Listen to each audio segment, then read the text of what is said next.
गुरु प्यारी संगत जी, जय गुरु जी। परम पिता परमेश्वर गुरु जी महाराज के श्री चरणों में कोटि कोटि प्रणाम करते हुए आज के 6 PM सत्संग की शुरुआत करते हैं संगत जी। ओम नमः शिवाय, शिव जी सदा सहाय। ओम नमः शिवाय, गुरु जी सदा सहाय। जय गुरु जी महाराज, अनंतम अनंतम शुक्राना गुरु जी महाराज। संगत जी, आज के इस सत्संग में हम सबसे पहले सुनेंगे सुखमनी साहिब जी की प्रथम अष्टपदी की 5वीं पौड़ी का हिंदी भावार्थ। उसके पश्चात आप सभी संगत जी द्वारा शेयर किए गए ब्लेस्ड सत्संग का पाठ करेंगे।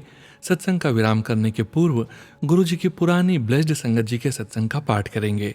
परमपिता परमेश्वर गुरु जी महाराज के वचनों का श्रवण करेंगे, मंत्र जाप करेंगे और आज के सत्संग का विराम करेंगे संगत जी।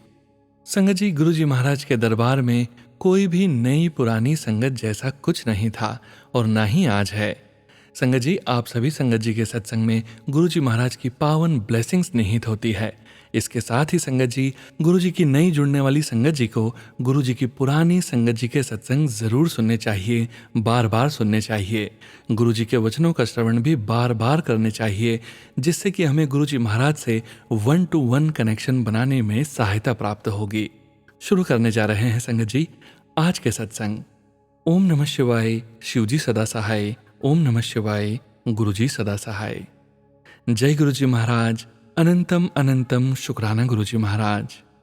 गुरु प्यारी संगत जी, अब हम समझेंगे सुखमनी साहिब जी की प्रथम अष्टपदी की 5वीं पौड़ी का हिंदी भावार्थ। प्रभु का स्मरण करने वाले धनवान हैं, जो प्रभु का स्मरण करते हैं वह मान पाते हैं। जो प्रभु का स्मरण करते हैं वह दरगाह में मंजूर होते हैं। जो प्रभु का स्मरण करते हैं वे संसार में मुखिया होते हैं। जो प्रभु का स्मरण करते हैं वे किसी के अधीन नहीं होते। जो प्रभु का स्मरण करते हैं वे सबके राजे हैं। जो प्रभु का स्मरण करते हैं वे सुखी बसते हैं। जो प्रभु का स्मरण करते हैं वे सदा स्थिर अर्थात जन्म मरण से रहित हैं। स्मरण पर वही लगते हैं जिन पर प्रभु आप दयाल हों। गुरु नानक जी कहते हैं, मैं उनकी चरण धूली मांगता हूं। जय गुरु जी महाराज, अनंतम अनंतम शुक्राना गुरु जी महाराज। जय गुरु जी संगत जी। संगत जी, अब आप सुनने जा रहे हैं व्हाट्सएप पर मैसेज के रूप में प्राप्त सत्संग। संगत जी के मोबाइल के लास्ट 4 डिजिट्स हैं 8802। जय गुरु जी। जय गुरु जी संगत जी। जय गुरु जी प्यारे ब्लेस्ड सोनू अंकल जी। मैं राजस्थान से हूँ। सॉरी संगत जी, मैं अपना नाम अभी शेयर नहीं करना चाहती। ये मेरा पहला शुक्राना सत्संग है जो मैं आप सबके साथ शेयर करना चाहती हूँ। मेरे गुरु प्यारी संगत जी, हमारे प्यारे से ब्लेस्ड सोनू अंकल जी के प्लेटफॉर्म पर उनकी प्यार भरी प्यारी सी वॉइस में सबसे पहले मैं अपने प्यारे गुरु जी से आज्ञा लेती हूँ। परम पिता परमेश्वर गुरु जी महाराज के श्री चरणों में कोटि कोटि प्रणाम। गुरुपा और मेरे गुरु प्यारी संगत जी, ये अपना पहला शुक्राना सत्संग शेयर करने जा रही हूँ। मुझसे कोई गलती हो जाए तो क्षमा करना। तो चलो संगत जी, शुरू करते हैं आज का सत्संग गुरु जी महाराज के मंत्र जाप से। ओम नमः शिवाय, शिव जी सदा सहाय। ओम नमः शिवाय, गुरु जी सदा सहाय।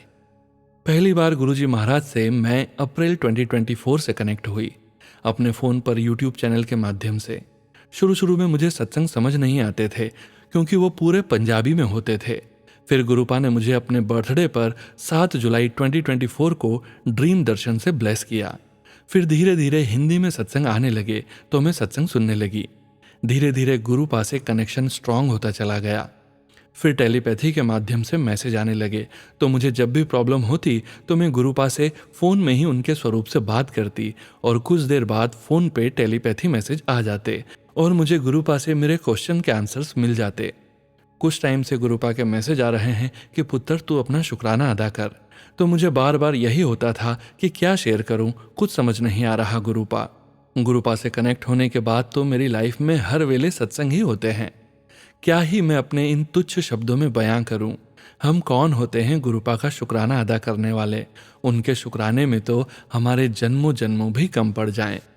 ये तो बस हमारे प्यारे गुरुपा का ही बनाया एक जरिया है जिसके माध्यम से हमारे बुरे कर्म कट जाएं और हम गलतियों के पुतले इंसान की जिंदगी संवर जाएं। मैं बचपन से ही शिव शक्ति और माँ काली की भक्त हूँ। मेरे कोई गुरु नहीं थे तो मैं शिव जी को ही अपने गुरु मानती थी और मुझे रियल में मेरे सदाशिव महाशिव फिजिकल फॉर्म में गुरु रूप में मिल गए। संगत जी, हम सब इस सृष्टि के परम सौभाग्यशाली इंसान हैं जो हमें इतने प्यारे गुरुपा मिले हैं। हमें सारे सांसारिक वहमों से बाहर निकालते हैं, हमारी सोल को प्योर करते हैं। गुरुपा हमें तब अपनी शरण में लेते हैं जब हम चारों तरफ से डूबने वाले होते हैं, जब हमें पूरी दुनिया तिरस्कृत करती है, फैमिली, फ्रेंड्स, सोसाइटी सब हमसे दूर हो जाते हैं और वो वक्त होता है इंसान का स्ट्रगल पीरियड। और लाइफ में ये पीरियड आना बहुत इंपॉर्टेंट होता है और इसमें भी ईश्वर की ही रजा होती है। एक्चुअल में इंसान का यही गोल्डन टाइम भी होता है, क्योंकि स्ट्रगल पीरियड में इंसान इतना स्ट्रांग होता है कि वो एक नई पहचान के साथ निखर के लौटता है। वो खुद से मिलता है, अपने सोल पर्पस को पहचानता है। तो संगत जी, जब से मेरे गुरुपा मेरी लाइफ में आए हैं, मेरा जीवन काफ़ी हद तक चेंज हो गया। गुरुपा हर वेले मुझे, मेरी फैमिली को प्रोटेक्ट करते हैं। गुरुपा ऑलवेज ब्लेस्ड एवरीवन। आपका तहे दिल से शुक्राना गुरुपा, मेरा और मेरी पूरी फैमिली की तरफ से। आज के लिए बस इतना ही संगत जी। आगे की जर्नी मैं आपके साथ अपने अगले सत्संग में शेयर करूंगी। जय गुरु जी संगत जी, जय गुरु जी सोनू अंकल जी। गुरु प्यारे सोनू अंकल जी, मेरा आपसे हम्बल रिक्वेस्ट है कि आप मेरा शुक्राना सत्संग ज़रूर शेयर करें अपनी प्यारी सी ब्लेस्ड वॉइस में। मेरा सत्संग सुनने वाली सारी संगत पर और प्यारे सोनू अंकल जी पर, सबकी पूरी फैमिली पर, सब पर गुरुपा की ब्लेसिंग्स ऑलवेज बनी रहे। सर्वदा भला हो। ओम नमः शिवाय। शिवजी सदा सहाय। ओम नमः शिवाय। गुरुजी सदा सहाय। जय गुरु जी। जय गुरु जी संगत जी। संगत जी, अब आप सुनने जा रहे हैं आंटी जी का अगला सत्संग। जय गुरु जी संगत जी। जय गुरु जी। गुरु प्यारे ब्लेस्ड सोनू अंकल जी, ये मेरा दूसरा शुक्राना सत्संग है। जैसा कि मैंने आपको अपने पहले सत्संग में बताया कि मैं अपने गुरुपा संग आगे की जर्नी अपने अगले सत्संग में शेयर करूंगी। तो चलो संगत जी, शुरू करते हैं आज का सत्संग गुरु जी महाराज के मंत्र जाप से। ओम नमः शिवाय। शिवजी सदा सहाय। ओम नमः शिवाय। गुरुजी सदा सहाय। संगत जी, मैंने अपनी लाइफ में काफ़ी स्ट्रगल देखा है। स्टार्टिंग में जब गुरुपा से कनेक्ट हुई थी तब बहुत ब्लैक मैजिक के और पितृदोष के मैसेज आते थे। मैं काफ़ी परेशान हो जाती थी, तो गुरुपा मुझे टेलीपैथी मैसेज के थ्रू हौसला दिलाते थे कि पुत्र तू फिक्र ना कर, मैं हर वेले तेरे नाल हाँ, तेरे प्यो दे होंदे तेरा कोई बाल भी बांका नहीं कर सकता। मैं खुद तेरा हाथ पकड़ कर तेरे कर्म कटवा रहा हूँ। अपने प्यो ते भरोसा रख, मंत्र जाप और शुक्राना किता कर, हुण सब चंगा ही होगा। ये तो तेरा बुरा वक्त है जो निकल जाना है। तो संगत जी, मेरा मन थोड़ा शांत हो जाता कि गुरुपा है ना, वो सब देख लेंगे। संगत जी, गुरुपा अपनी संगत से बहुत प्यार करते हैं। उनका बड़े से बड़ा कष्ट भी वो अपने ऊपर ले लेते हैं। गुरुपा अपनी संगत खुद चुनते हैं। गुरुपा तक पहुंचना इतना आसान नहीं है संगत जी। गुरुपा हमें चुनने से पहले नींबू की तरह निचोड़ते हैं, हमारे सारे दुर्गुणों को नष्ट करते हैं, हमारी सोल को प्योर करते हैं, हमें सद्मार्ग पर चलना सिखाते हैं, सद्बुद्धि प्रदान करते हैं, एक एक कदम करके अपनी लाइफ में आगे बढ़ना सिखाते हैं ताकि हम कभी गिरे नहीं और आहिस्ता आहिस्ता अपनी मंजिल तक पहुंच सकें। गुरुपा अपने वचनों से भी हमें यही सिखाते हैं कि दौड़ने से पहले एक एक कदम चलना सीखो। गुरुपा हमें सब्र बख्शते हैं, पेशेंस बख्शते हैं, लाइफ में आने वाली मुसीबतों का डट कर सामना कर आगे बढ़ना सिखाते हैं। संगत जी, इंसान की लाइफ में जितना ज़्यादा स्ट्रगल होगा, सक्सेस भी उतना ही ऊंचा होगा। जब हम अपनी लाइफ में स्ट्रगल करते करते थक हार बिखरने पे होते हैं तो गुरुपा हमारी अंदरूनी शक्ति बन हमारे साथ खड़े होते हैं, इस भव सागर से पार लगाते हैं। हमारे प्यारे से भोले भाले गुरुपादा जिन्ना शुक्र करें उन्ना कम है। जय गुरु जी। वाह वाह गुरु जी। धन धन गुरु जी। लख लख शुक्राना गुरु जी। Love you always गुरुपा। आपका तहे दिल से मेरा और मेरी पूरी फैमिली की तरफ से अनंतम अनंतम शुक्राना गुरुपा। हमेशा यूं ही अपनी छत्र छाया बनाए रखना, सबको अपने चरणों में शरण देना। संगत जी, आज के लिए बस इतना ही। जय गुरु जी संगत जी। जय गुरु जी। गुरु प्यारे Sonu uncle ji, please Sonu uncle ji, सत्संग को जीवंत कर देने वाली अपने गुरुपादी ब्लेस्ड प्यारी सी वॉइस में मेरा शुक्राना सत्संग ज़रूर शेयर करना। सोनू अंकल जी और संगत जी, आप सबका लख लख शुक्राना इतना प्यारा गुरु परिवार बनाने का। गुरुपा ऑलवेज ब्लेस्ड एवरीवन। सर्वदा भला हो। ओम नमः शिवाय। शिवजी सदा सहाय। ओम नमः शिवाय। गुरुजी सदा सहाय। जय गुरु जी महाराज। अनंतम अनंतम शुक्राना गुरु जी महाराज। जय गुरु जी संगत जी। संगत जी, अब आप सुनने जा रहे हैं अगला सत्संग, जो कि हमें व्हाट्सएप मैसेज के रूप में प्राप्त हुआ है। संगत जी के मोबाइल के लास्ट 4 डिजिट्स हैं 6169। जय गुरु जी। जय गुरु जी। गुरु जी के चरणों में मेरा कोटि कोटि नमन। जय गुरु जी संगत जी। ये मेरा शुक्राना सत्संग है। मैं गाजियाबाद से हूँ। मेरा नाम श्रेयसी है। मैं गुरु जी से कैसे जुड़ी यह मैं आपको आगे सत्संग में बताऊंगी। अब मैं अपना सत्संग शुरू करती हूँ। यह बात जुलाई 2001 की है। मैं बाथरूम में नहाने गई हुई थी। अचानक से मेरी गर्दन में बहुत तेज दर्द हुआ। जहाँ पर गर्दन और कंधा आपस में जुड़े हुए होते हैं, वहाँ पर बहुत तेज दर्द हुआ। फिर मुझे जल्दी से बाहर निकलना पड़ा और मैं बिल्कुल बेड पर लेट गई। मुझे लगा आराम करने पर दर्द थोड़ी देर में ठीक हो जाएगा, मगर बढ़ता ही गया और कुछ देर बाद मैं बिल्कुल भी गर्दन को हिला नहीं पा रही थी। उसके बाद मैंने पेन किलर्स वगैरह भी खाया, पर बिल्कुल भी आराम नहीं मिला और मैं पूरी तरह से बेड रिडन हो गई थी। धीरे धीरे दर्द कम होने की जगह बढ़ता ही गया। बहुत से डॉक्टर को दिखाया हमने, लेकिन कोई भी आराम नहीं हुआ। इंडियन स्पाइनल सेंटर में भी दिखाया, लेकिन वहां से भी कोई आराम नहीं हुआ। दवा खाने के बाद भी थोड़ी देर के लिए रिलीफ मिलता, लेकिन स्थिति वैसी की वैसी ही थी। उसी वक्त कोविड की वजह से ऑलरेडी चारों तरफ प्रॉब्लम चल रही थी। मेरे हस्बैंड को मुझे उठाना पड़ता था और बाथरूम वगैरह भी उन्हें ही ले जाना पड़ता था। बहुत ही खराब कंडीशन थी मेरी। मैं सो भी नहीं पाती थी, करवट भी नहीं ले पाती थी। बिल्कुल स्ट्रेट लेटना होता था, बिना गर्दन हिलाए। जरा भी गर्दन हिलाई तो दर्द से नींद खुल जाती थी। ब्रश तक नहीं कर पाती थी। मैं अपने बाल तक नहीं झाड़ पाती। महीने में सिर्फ 2 बार ही बाल वॉश होता था, जो कि अपने आप में एक बहुत बड़ा प्रोजेक्ट होता था। वह भी मेरे हस्बैंड को ही करना पड़ता था। मैं खाना भी नहीं खा पाती थी। खाने को चबाने में बहुत दिक्कत होती थी। 2 से 3 बार मैं खाना खा पाती थी, क्योंकि चबाते के साथ ही दर्द शुरू हो जाता था। ना मैं बिल्कुल भी टहल पाती थी, न बैठ पाती थी। केवल बाथरूम जाने के लिए ही बड़ी मुश्किल से उठ पाती थी। वह भी हस्बैंड को ही उठाना पड़ता था। उठने के साथ ही बहुत तेज दर्द होता था। पूरे टाइम लेटी ही रहती थी। फोन पर भी किसी से बात नहीं कर सकती थी, क्योंकि मुझे बोलने में भी दर्द शुरू हो जाता था। बहुत धीरे धीरे इशारे से ही बोलती थी।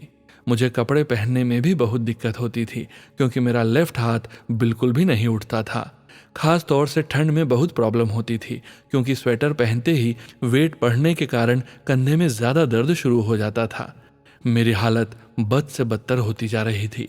मेरा दर्द धीरे धीरे नीचे की तरफ कंधे में, पीठ में फैलता जा रहा था और बाद में मुझे चक्कर आने भी शुरू हो गए थे। यहाँ तक कि मैं रो भी नहीं पाती थी। ज़रा सा भी प्रेशर पड़ते ही दर्द शुरू हो जाता था।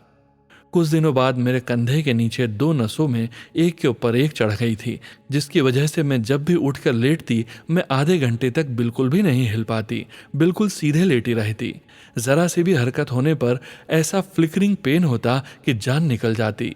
लेटे रहने की वजह से बाद में मुझे बैक पेन होना शुरू हो गया। मेरा वेट बढ़ गया। मेरी टेल बोन में भी दर्द रहता था और भी तमाम तरह की प्रॉब्लम साथ में चल रही थी। इतनी सारी दिक्कतें चल रही थी, साथ में वह मैं बता नहीं सकती, जो कि सारी ब्लैक मैजिक की वजह से थी। लेकिन जब तक हमें मालूम नहीं था कि हमारे साथ ऐसा कुछ हुआ है, उस वजह से मैं 5 साल तक घर में कैद थी। लेकिन वह एक बहुत लंबा सत्संग हो जाएगा, इसलिए वह अलग से कभी शेयर करूंगी। सितंबर के अंत में मुझे मेरे पेरेंट्स और हस्बैंड ने विम्बास हॉस्पिटल में दिखाया। मैं जाने की कंडीशन में नहीं थी। मेरे हस्बैंड और फादर ही गए थे। वहाँ की दवाओं से मुझे काफ़ी रिलीफ मिला और उसके बाद से मैं खुद से उठ पा रही थी और अपने थोड़े बहुत काम कर पा रही थी। लेकिन जैसे ही दवाई बंद हुई, कुछ दिन के बाद वापस से दर्द बढ़ गया। इस वजह से दोबारा वही दवाई मैंने शुरू की। ऐसे चलता रहा, कुछ भी नहीं कर पाती थी। लेफ्ट साइड में ही सर्वाइकल पेन था, इस वजह से मैं लेफ्ट हैंड का तो इस्तेमाल बिल्कुल ही नहीं कर पाती थी, ना ही मेरी गर्दन झुकती थी। अब मैं आपको इस जन्म में मेरा सफ़र गुरुजी के साथ कैसे शुरू हुआ ये बताती हूँ। सबसे पहले गुरुजी के बारे में मुझे मेरी भांजी ने बताया था। 2020 में उसने मुझे बताया था। उस समय मैं पेट की दिक्कत से परेशान थी। उसने बस इतना बताया था कि बड़ा मंदिर है और वहाँ बैठना होता है, चाय प्रसाद और समोसा प्रसाद मिलता है। ज़्यादा कोई बात नहीं हुई इस बारे में। मुझे थोड़ा अजीब भी लगा कि समोसा प्रसाद और चाय प्रसाद सुनकर, लेकिन उसके बाद मैंने रिसर्च किया तो जो इमेज खुलकर आई तो मैं पहचान गई। मैंने इनको पहले भी कहीं देखा हुआ था और मुझे लगता था कि ये तो पंजाबियों के गुरु हैं। असल में जब मैं काम करती थी तो वहाँ बहुत सारे लोग गुरुजी से जुड़े हुए थे, तो मैं हमेशा उनके बारे में सुनती रहती थी, कुछ कुछ, लेकिन कभी ध्यान नहीं दिया था। उसके बाद यह बात आई गई हो गई। फिर मुझे 2021 में गुरुजी का ड्रीम दर्शन हुआ, जिसमें गुरुजी का फेस बिल्कुल क्लियर, बिल्कुल पास से मैंने देखा। और मैं सुबह उठी तो मैं बिल्कुल कंफ्यूज्ड थी कि मुझे ऐसा सपना क्यों आया, क्योंकि ना उनके बारे में मैंने कभी एक साल में सोचा था और ना ही कभी उनकी कोई बात हुई थी। तो मैं काफ़ी शॉक्ड थी कि ऐसा सपना क्यों आया। उसके बाद मैंने अपने हस्बैंड को बताया, फिर बात खत्म हो गई। फिर थोड़ी देर बाद मैंने उनसे बड़े मंदिर जाने के लिए पूछा, तो वह भी फॉर्चुनेटली काफ़ी स्पिरिचुअल हैं, तो वह तुरंत ही जाने को तैयार हो गए। यह गुरुजी की दूसरी कॉलिंग थी। उसके कुछ ही दिनों के बाद यह बात भी आई गई हो गई, पर कुछ ही दिनों के बाद गुरुजी की तीसरी कॉलिंग हुई। अचानक से मेरे फ़ोन में सत्संग शो होने लगे। मैं काफ़ी कंफ्यूज हो गई कि ना मैंने ऐसा कुछ सर्च किया है, ना कभी कुछ ऐसा देखा है। अचानक से इतने सारे सत्संग क्यों आ रहे हैं। फिर एक सत्संग मैंने खोलकर उसे सुना, आगे कर करके मैंने सुना। फिर मुझे लगा कि इसमें भी बीमारी की ही बातें हो रही हैं। मैं ऑलरेडी इतनी परेशान थी कि मैं फिर से वही सब नहीं सुनना चाहती थी, इसलिए मैंने सत्संग बंद कर दिया। यह सिलसिला हफ्ते भर तक चलता रहा और हर बार गुरुजी का मैसेज आ जाता कि तू सत्संग इग्नोर मत किया कर, तू आधा सुनकर छोड़ देती है, तू सत्संग पूरा सुनती नहीं है। तो मैं काफ़ी शॉक्ड थी कि यह कुछ तो है, क्या चक्कर है। यह जानने के लिए मैंने सत्संग सुनना वापस से शुरू किया। जो सबसे कम मिनट के सत्संग रहते थे वह मैंने शुरू किया सुनना। उसमें शायद पहला सत्संग कैंसर का ही था, जो कि हील हो गया था, और भी बहुत सारे क्रिटिकल केसेस थे जो कि ठीक हो गए थे। फिर मेरे मन में एक होप सी आई खुद को लेकर, तो मैंने सर्च किया गुरुजी के बारे में वापस से, और मुझे पता चला कि वह चोला छोड़ चुके हैं। और फिर मैं काफ़ी निराश हो गई थी। लेकिन जो भी सत्संग मैंने सुने थे उनकी डेट्स 2007 के बाद की थी, तो मेरे दिमाग में चलने लगा कि यह कैसे पॉसिबल है। तो इसके बारे में पूरी जानकारी लेने के लिए मैंने फिर कुछ सत्संग सुने, और तब उनमें मुझे पता चला कि गुरुजी अभी भी ब्लेस करते हैं। तो ऐसे मेरी जर्नी गुरुजी के साथ शुरू हुई। यह गुरुजी की तीसरी और शायद लास्ट कॉलिंग थी। फिर सब कुछ ऐसे ही चल रहा था, मैं बस अपने बेसिक काम ही कर पाती थी। दिवाली का समय आया 2022 में, और मेरे एक पड़ोसी आए। उन्होंने एक फिजियोथेरेपिस्ट के बारे में बताया, जो कि मैं बिल्कुल भी नहीं कराना चाहती थी, क्योंकि बीच में एक बार फिजियोथेरेपी भी मैंने कराई थी डॉक्टर के प्रिस्क्राइब करने पर, जिससे मुझे बस 1-2 घंटे के लिए ही रिलीफ होता, और उसकी वजह से मेरी कमर में खिंचाव सा आ गया था। इससे मैं और ज़्यादा प्रॉब्लम में हो गई थी, तो मैं नहीं चाहती थी कि कोई फिजियोथेरेपी कराना।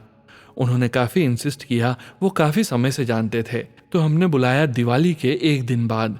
मेरे पड़ोसी ने फिजियोथेरेपिस्ट के नेचर के बारे में बताया था कि वो थोड़े खड़ूस टाइप के हैं, कम बोलते हैं, बहुत सीरियस रहते हैं, ज़्यादा फ्रेंडली नेचर के नहीं हैं। वह आएंगे और 1-1.25 घंटे रिपोर्ट्स वगैरह सारी देखेंगे और अगले दिन से फिजियोथेरेपी शुरू करेंगे। फिर दिवाली के एक दिन बाद वो आए और बैठे। फिर मेरे हस्बैंड रिपोर्ट्स लाने के लिए कमरे में चले गए और मैं वहीं खड़ी थी, और जैसे मैंने उनके चेहरे की तरफ देखा, वह मुझे ही देख रहे थे और एकदम से स्माइल किए जा रहे थे। मेरे देखने पर भी लगातार स्माइल किए जा रहे थे। मुझे बहुत ऑकवर्ड सा फील हुआ, और मैंने सोचा कि यह तो जैसा बताया था बिल्कुल ही वैसे नहीं है, और मुझे काफ़ी कैरेक्टरलेस से लगे। मैंने एक तरफ अपने हस्बैंड को बुलाकर बोला कि मैं बिल्कुल नहीं कराऊंगी फिजियोथेरेपी। फिर मेरे हस्बैंड ने उनको रिपोर्ट्स दिखाए, जो कि उन्होंने मुश्किल से 7 से 10 मिनट देखे होंगे। यह बात भी मुझे कुछ समझ में नहीं आई, क्योंकि घंटे भर उन्हें एग्जामिन करना था, सब कुछ बातें करनी थी, लेकिन सारी चीज़ें 10 मिनट में ही ख़त्म हो गई। और फिर मैं नाइटी में थी, तो उन्होंने बोला कि आप चेंज करके आओ। यह भी बात मुझे समझ में नहीं आई कि अगले दिन से फिजियोथेरेपी शुरू करते हैं तो आज से ही शुरू करने को बोल रहे हैं। मैंने चेंज तो कर लिया, लेकिन मैंने हस्बैंड को बोला कि मैं बिल्कुल नहीं कराऊंगी, कोई चांस ही नहीं है। और एक बार अगर मैं किसी की बात बिल्कुल मना कर देती हूँ तो फिर वो बिल्कुल भी नहीं करती हूँ, लेकिन मैं खुद ही सब करती भी जा रही थी। फिर उन्होंने बोला कि रूम में चलने के लिए, स्टार्ट करने के लिए फिजियोथेरेपी, जो कि मैंने बिल्कुल मना कर दिया उनके सामने ही। फिर मेरे हस्बैंड के जिद करने पर मैं सिर्फ सर्वाइकल एग्जामिन करवाने के लिए चेयर पर बैठी। मीनवाइल मैं आपको बताना भूल गई कि वो मुझे बिल्कुल जाने पहचाने से लग रहे थे। मैंने एक बार अपने हस्बैंड को बुलाकर पूछा भी कि यह आदमी तो बिल्कुल देखा हुआ सा लग रहा है। आज तक ऐसा नहीं हुआ कि एक बार में मैं किसी को रिकॉग्नाइज ना कर लूं। मैं बड़ी परेशान थी कि ये कौन है, मैंने देखा हुआ है और बहुत बार देखा है। खैर, मैं चेयर पर बैठी और मैं पिछली बार की तरह फिर से नहीं चाहती थी कि कोई दूसरी प्रॉब्लम मेरे साथ शुरू हो जाए फिजियोथेरेपी की वजह से। तो मैंने उनको इनडायरेक्टली कहा कि वो या तो सही कर दें या फिर टच ही ना करें, शुरू ही ना करें फिजियोथेरेपी। तो उन्होंने बड़े धीरे से जवाब दिया, केवल 3 शब्दों में, ठीक कर दूंगा। उसके बाद वो चले गए। अगले दिन भी मैं काफ़ी डरी हुई थी। मुझे नहीं कराना था, लेकिन फिर भी मुझे क्या हो रहा था मुझे समझ में नहीं आ रहा था। मैं चेंज करके रूम में चली गई फिजियोथेरेपी कराने, लेकिन मैंने ठीक से नहीं करने दिया। मैंने काफ़ी परेशान किया कि ये नहीं होगा, वो नहीं होगा, क्योंकि मुझे बहुत दर्द हो रहा था और मैं लगातार चीख रही थी। शाम को जब मैंने सत्संग लगाने के लिए मोबाइल खोला तो गुरुजी की जो पहले की तस्वीर है, जो कि अभी से बिल्कुल ही अलग है, वो मेरे सामने आ गई और मैं बिल्कुल शॉक हो गई, क्योंकि हूबहू बिल्कुल गुरुजी का वही चेहरा था, फिजियोथेरेपिस्ट का, और बिल्कुल वही मुस्कुराहट। तीसरे दिन मैं और भी ज्यादा डरी हुई थी। जब वह आए और मैंने बहुत डरते हुए उनकी तरफ देखा तो एक अजीब सी बिल्कुल सफेद लाइट दिखी और मैंने तुरंत अपनी नजर हटा ली। मैं तो पहले से ही डरी हुई थी। उसके बाद मैंने दोबारा देखने की हिम्मत नहीं की। फिर फिजियोथेरेपी शुरू हुई। मैं तो बिल्कुल शॉक में थी कि क्या हो रहा है, ये तो गुरुजी हैं। फिर ना तो मैंने कुछ देखा, ना ही मैंने एक शब्द भी बोला। हाँ, दर्द में चिल्ला तो रही थी, लेकिन उस दिन एक भी थेरेपी के लिए मना नहीं कर पाई। ऐसा 10 से 15 दिनों तक चलता रहा। फिर मैंने चौथे दिन से एक बार भी नजर उठा के देखने की हिम्मत नहीं की। 10-15 दिन बाद मैंने हिम्मत करके देखा तो वो चेहरा नहीं था, अलग था। फिर मुझे सत्संग से पता चला कि गुरुजी ऐसे भी दर्शन देते हैं, वो किसी भी रूप में दर्शन दे सकते हैं। मेरी फिजियोथेरेपी चलती रही। ये 28 अक्टूबर 2022 को शुरू हुई और 2023 में ठीक 28 अक्टूबर को ही मेरी आखिरी फिजियोथेरेपी हुई। लगभग 6 महीने बाद मैंने अपने हस्बैंड को गुरुजी के दर्शन के बारे में बताया। मुझे समझ नहीं आ रहा था कि मैं बताऊं या न बताऊं। एक बार जब मैं सोच रही थी कि मुझ जैसे को गुरुजी दर्शन देने आए थे, और जैसे ही मैंने यूट्यूब खोला वैसे ही गुरुजी का मैसेज आया, पुत्र ज्यादा सोच मत, वो मैं ही था। मैं फिर से हक्की बक्की रह गई। इस बीच मेरे हस्बैंड को बड़े मंदिर से शायद जुलाई या अगस्त के महीने में गुरुजी का स्वरूप ब्लेस हुआ। गुरुजी हमारे घर के मंदिर में विराजमान हो गए। उस दिन पहली बार था कि मेरे हाथ उठे और मैंने लगभग 1 मिनट के लिए गुरुजी की आरती की। फिर सितंबर में मैंने मंदिर से हस्बैंड को छोटा पॉकेट स्वरूप लाने को बोला था, लेकिन वहां अवेलेबल नहीं था। वहां से लौटते वक्त पास में एक कोई बूढ़ी आंटी थी। उन्होंने मेरे हस्बैंड को बुलाया और एक लॉकेट स्वरूप दिया। मैं काफ़ी खुश हुई देखकर, और मैंने उसे रख दिया कि 29 सितंबर को मेरा बर्थडे होता है, उसी दिन इसे पहनूंगी। फिर बर्थडे वाले दिन शाम को करीब 7 बजे मेरे हस्बैंड ने उसे पीले धागे में पहनाया, और 2 से 3 मिनट के अंदर ही मुझे बहुत ज़्यादा बेचैनी और घबराहट सी होने लगी और मैं बहुत ही ज़्यादा परेशान हो गई। मैं इधर से उधर टहलने लगी। मुझे बहुत अनकंफर्टेबल लग रहा था। फिर जब मुझे बर्दाश्त नहीं हुआ तो मैंने अपने हस्बैंड से बोला कि इसे काट दो। उस समय तक हम काफ़ी गुरुजी से जुड़ चुके थे। मेरे हस्बैंड बिल्कुल भी तैयार नहीं हुए कट करने के लिए, और मुझे भी ड्रेसिंग टेबल के पास नहीं जाने दे रहे थे कैंची लेने के लिए। और गुरुजी की महिमा आप देखो कि मेरे दिमाग में यह बिल्कुल भी नहीं आ रहा था कि इसे सर से निकाला जा सकता है। मुझे यही लग रहा था कि इसे बस काटा ही जा सकता है। फिर काफ़ी देर तक ऐसा चलता रहा। फिर मेरा रोना शुरू हो गया। काफ़ी तेज तेज मैं रोने लगी कि इसे कट कर दो। फिर मैंने एक लाल धागे में कुछ पहना हुआ था, किसी का दिया हुआ, सर्वाइकल के लिए। फिर मेरे हस्बैंड ने बोला कि उतारना है तो इसे उतार दो। फिर मेरे हस्बैंड ने उसे उतार दिया गले में से, और 5 मिनट के अंदर ही मुझे काफ़ी रिलीफ मिल गया। मेरी घबराहट, बेचैनी बिल्कुल बंद हो गई और मैं बेड पर लेट गई जाकर। लेकिन मेरा रोना फिर भी बंद नहीं हो रहा था। मैं रोना नहीं चाह रही थी, लेकिन मैं रोई जा रही थी, और मैं हस्बैंड से बोल रही थी कि मुझे रोना नहीं आ रहा, पता नहीं क्यों आंसू निकले जा रहे थे। करीब 3.5 घंटे तक यह चला, और फिर जब मेरा रोना बंद हुआ तो मुझे रियलाइज़ हुआ कि अब तो मेरी बहुत ही बुरी हालत होने वाली है गर्दन की, क्योंकि मैंने इतनी तेज़ रोया है। इतनी देर तक मुझे बहुत ज़्यादा दर्द बढ़ जाएगा, और मैं गुरुजी को भी ब्लेम कर रही थी कि आज के दिन यह सब होना था। मेरी आंखों में बहुत स्वेलिंग भी हो गई थी। जब मैं खाने के लिए उठी तो मुझे थोड़ा अजीब सा लगा कि दर्द क्यों नहीं हो रहा है। फिर मैंने ज़्यादा ध्यान नहीं दिया। फिर मैं खाने चली गई। खाना खाने के बाद जब मैं लेटी तो मैंने सोचा सुबह उठना तो बहुत मुश्किल होगा, कुछ देर के बाद दर्द बढ़ जाएगा। मैं सुबह उठी, फिर भी दर्द काफ़ी कम था। जैसा जानलेवा दर्द होता था वैसा बिल्कुल भी नहीं था। उसके बाद ऐसा 2-3 दिन तक चला और मैं यही सोचती रहती कि दर्द क्यों नहीं हो रहा। फिर मुझे रियलाइजेशन हुआ कि बर्थडे वाले दिन ही गुरुजी ने मुझे ब्लेस कर दिया है। मेरा दर्द 50% कम हो गया था। चक्कर आने पर मैं बहुत डर जाती थी, वो भी बिल्कुल ठीक हो गया। और मेरे कंधे के नीचे जो 2 नसें एक के ऊपर एक चढ़ी हुई थी वो भी बिल्कुल ठीक हो गई। फिर मेरे दिमाग में आने लगा, गुरुजी तो ब्लेस करते हैं तो केवल 10% ही छोड़ते हैं हमारे कर्म कटवाने के लिए, तो मेरा गर्दन का दर्द इतना बाकी क्यों रह गया है। उसके बाद 28 अक्टूबर की रात को मेरे हस्बैंड को एडमिट करना पड़ा। यह भी अपने आप में एक बहुत बड़ा सत्संग है जो मैं फिर कभी शेयर करूंगी। मैं बहुत ज़्यादा परेशान थी पूरी रात। मैंने सोचा कि अगले दिन फिर से मेरा दर्द बढ़ जाएगा। फिर से 29 अक्टूबर को ही गुरुजी ने ब्लेस किया था मुझे और वह 40% दर्द भी चला गया था। और यह भी मुझे काफ़ी दिनों के बाद रियलाइज़ हुआ, मेरा सर्वाइकल अब काफ़ी ठीक है, केवल 10% ही रह गया है।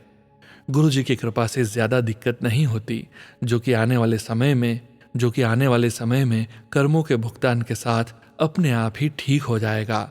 और हमें अक्टूबर में ही पता चला कि मेरे जेठ और जेठानी ने प्रॉपर्टी के लिए मेरे ऊपर ब्लैक मैजिक कराया है। फिर भी हमें विश्वास नहीं हो रहा था, लेकिन बाद में गुरुजी ने कंफर्म किया कि ब्लैक मैजिक है जिसकी वजह से यह सारा कुछ हो रहा था। और फिर संगत जी मेरे जेठ जेठानी ने भी इस पर अपनी साइलेंट एक्सेप्टेंस दी। इसके बारे में भी मैं फिर कभी डिटेल में सत्संग आपसे शेयर करूंगी। मुझसे कोई भूल चूक हो गई हो तो गुरुजी, संगत जी क्षमा कीजिएगा। जय गुरुजी, अनंतम अनंतम शुक्राना गुरुजी। जय गुरुजी। संगत जी जैसा कि सत्संग के आरंभ में हमने आपसे कहा था कि सत्संग का विराम करने के पूर्व हम गुरुजी की पुरानी ब्लेस्ड संगत जी का सत्संग सुनेंगे, गुरुजी महाराज के पावन वचनों का श्रवण करेंगे, मंत्र जाप करेंगे और आज के इस सत्संग का विराम करेंगे। संगत जी आज का सत्संग इस प्रकार है। आज मैं अपना सत्संग साझा करना चाहती हूँ। मेरा बेटा बचपन से ही अस्थमा से पीड़ित था। पूरे साल उसे दवाइयाँ दी जाती थी और साल में 2 बार अस्पताल में भर्ती होना पड़ता था। डॉक्टर होने के नाते हम माता पिता बहुत असहाय थे। हर साल बीमारी की गंभीरता बढ़ती ही जा रही थी। मेरे पति NRI थे और हमेशा मेरे साथ नहीं रहते थे और मुझे अकेले ही सब कुछ सहना पड़ता था। जब मैंने अपने माता पिता के साथ बड़े मंदिर जाना शुरू किया तो मैं हमेशा अपने बच्चे के अच्छे स्वास्थ्य के लिए प्रार्थना करती थी। जब गुरुजी ने समाधि ली तो मैं शायद ही कभी बड़े मंदिर जाती थी, मेरे माता पिता जाते थे। फिर 1 साल बाद मैं फिर से अपने बच्चों और माता पिता के साथ जाने लगी। मैंने सत्संग में भी भाग लेना शुरू कर दिया। एक दिन मैं आशीर्वाद लेने के लिए बड़े मंदिर में 1 लोटा लेकर गई ताकि मेरा बेटा पवित्र जल पी सके। लेकिन मंदिर में एक आंटी ने मुझसे कहा, अगर आपका बेटा यहाँ आकर लंगर खा सकता है तो आपको उसके लिए लोटे की जरूरत नहीं है, उसे यहाँ लंगर प्रसाद से आशीर्वाद मिलेगा। मैंने उनकी बात मानी और हम गुरुजी का आशीर्वाद और लंगर प्रसाद लेने के लिए बड़े मंदिर जाते थे। धीरे धीरे मैं अपने बच्चे के स्वास्थ्य में बदलाव देख सकती थी। उसकी दवाइयाँ कम हो गई। पूरे साल उसे अस्पताल में भर्ती होने की जरूरत नहीं पड़ी। आज गुरुजी के आशीर्वाद से वह 16 साल का है और स्वस्थ है। एक बच्चा जिसे इनहेलर और स्टेरॉइड की जरूरत थी वह पिछले 4 सालों से इनसे दूर है। गुरुजी शुक्राना, आपके आशीर्वाद के लिए हर पल शुक्राना। कृपया अपनी सभी संगत को ऐसे ही ब्लेस करें। जय गुरुजी महाराज, अनंतम अनंतम शुक्राना गुरुजी महाराज। जय गुरुजी। संगत जी अब आप सुनने जा रहे हैं परम पिता परमेश्वर गुरुजी महाराज के वचन। पहला वचन, जे तू फील कर दी है कि कोई तेरे बारे की कहता है तां तू ओदे कंट्रोल विच हो गई। अपने कंट्रोल विच होना सीख। गुरुजी कहते हैं दूसरे आपके बारे में क्या कहते हैं इस बात से प्रभावित होने के स्थान पर अपने नियंत्रण में रहना सीखो। दूसरा वचन, गुप्त पाठ और गुप्त दान किता करो, नाल बैठे नू भी पता न चले कि तुसी पाठ कर रहे हो। गुरुजी कहते हैं प्रार्थना और पाठ हमेशा इतनी शांति से करनी चाहिए कि आपके आसपास बैठे किसी को भी पता नहीं चले कि आप पाठ कर रहे हो। इसी तरह दान भी गुप्त होना चाहिए कि एक हाथ को पता न चले कि दूसरे ने क्या दिया है। तीसरा वचन, घर विच कैक्टस ते बॉन्साई नहीं रखना चाहिए। गुरुजी कहते हैं घर में नागफनी तथा बॉन्साई जैसे न बढ़ने वाले पौधे नहीं रखने चाहिए। चौथा वचन, ओ सेवा जिदे पीछे मांग है ओ असल सेवा नहीं, असल सेवाता निस्वार्थ होंदी है। गुरुजी कहते हैं अगर सेवा के पीछे कोई अप्रत्यक्ष स्वार्थ छुपा है तो वो निस्वार्थ सेवा नहीं है। असल सेवा बिना किसी मांग तथा स्वार्थ के होती है। पांचवा वचन, जो काम तुसी करदे हो उदे करन नाल किसी होर दा भी भला हो जावे तां की फर्क पैंदा है। गुरुजी कहते हैं अगर अपने दैनिक कामों को करने से किसी का भला हो जाता है तो क्या फर्क पड़ता है। जय गुरुजी महाराज। अनंतम अनंतम शुक्राना गुरुजी महाराज। गुरु प्यारी संगत जी, परम पिता परमेश्वर गुरुजी महाराज के पावन मंत्र जाप के साथ आज के सत्संग का यहीं विराम करेंगे। ओम नमः शिवाय। शिवजी सदा सहाय। ओम नमः शिवाय। गुरुजी सदा सहाय। ओम नमः शिवाय। शिवजी सदा सहाय। ओम नमः शिवाय। गुरुजी सदा सहाय। ओम नमः शिवाय। शिवजी सदा सहाय। ओम नमः शिवाय। गुरुजी सदा सहाय। जय गुरुजी महाराज। अनंतम अनंतम शुक्राना गुरुजी महाराज।